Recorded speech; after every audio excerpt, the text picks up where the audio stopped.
नमस्कार। मेरी शिशु वाटिका में आप सभी को स्वागत है, नंदन है, अभिनंदन है। मैं श्रीमती साधना अधिकारी, छत्तीसगढ़ प्रांत, सरगुजा विभाग, विश्रामपुर विद्यालय से। शिशु वाटिका शिशु वाटिका आनंद का धाम है।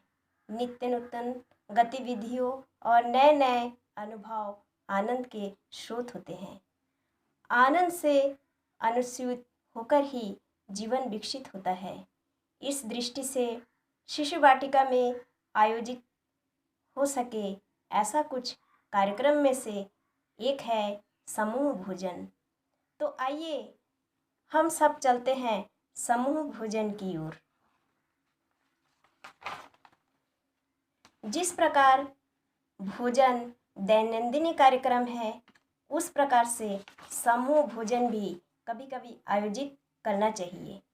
वैसे तो प्रतिदिन सभी शिशु एक साथ ही भोजन करने के लिए बैठते हैं, परंतु वे अपना अपना भोजन करते हैं। समूह भोजन है एक साथ एक ही प्रकार का भोजन करना। इसके लिए शिशु वाटिका में ही भोजन बनाना चाहिए। भोजन तैयार करने में शिशुओं का सहभाग भी अपेक्षित है। शिशु के गठ बनाकर उन्हें विभिन्न प्रकार के काम दिए जा सकते हैं, जैसा कि मटर छिलना, गाजर ककड़ी आदि किसना, उबले हुए आलू छिलना और काटना, अंगूर अलग करना, मूंगफली के दाने निकालना, पूरी या रोटी बेलना, आटा गूंथना, आटा छानना आदि। परोसना यह भी एक काम है। इसके भी गठ बनाकर काम बांटे जा सकते हैं, जैसे कि भोजन का आसन बिछाना, पट्टी बिछाना, थाली और पानी के गिलास रखना, सुशोभन करना, पानी परोसना, भोजन परोसना आदि। इस प्रकार से काम करना शिशु को बहुत अच्छा लगता है। साथ में कितने ही प्रकार के जानकारी मिलते हैं, कुशलता का विकास होता है, संस्कार प्राप्त होते हैं। कितने प्रकार का भोजन शिशु वाटिका में बन सकता है।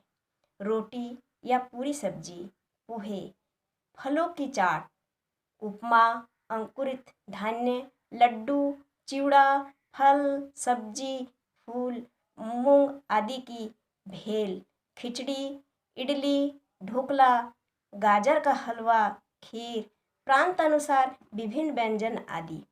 समूह भोजन के कार्यक्रम में भोजन बनाने के लिए पर्याप्त पूर्ण तैयारी करनी चाहिए।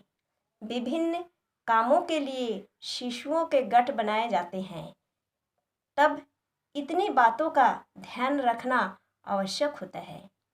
जो भी काम उनको दिया जाता है वह उन्होंने स्वतंत्र रूप से पूर्व में किया हुआ होना चाहिए, अर्थात सभी कामों का अच्छा पूर्व अभ्यास होना चाहिए।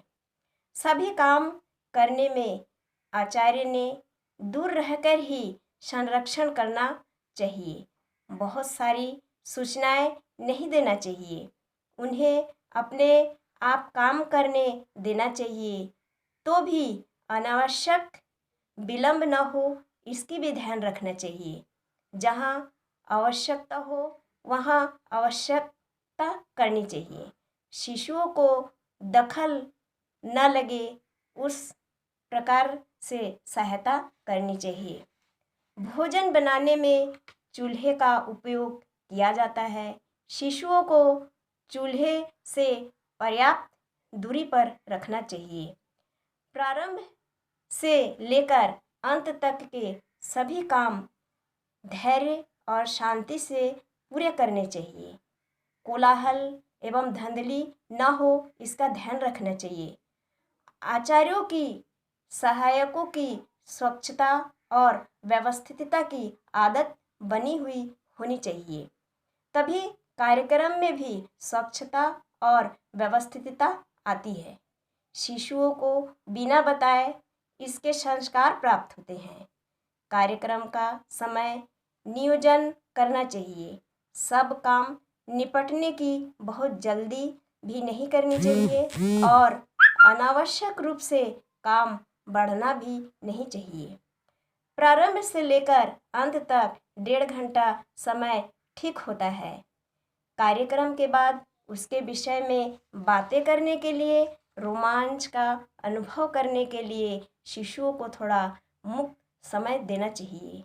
उस समय वे क्या करते हैं, क्या बोलते हैं, उनकी ओर ध्यान देना चाहिए, परंतु बीच में अनावश्यक रूप से टोकना नहीं चाहिए। आवश्यकता के अनुसार उसके साथ वार्तालाप करके उनकी बातों को सही मोड़ देना चाहिए। करें ना।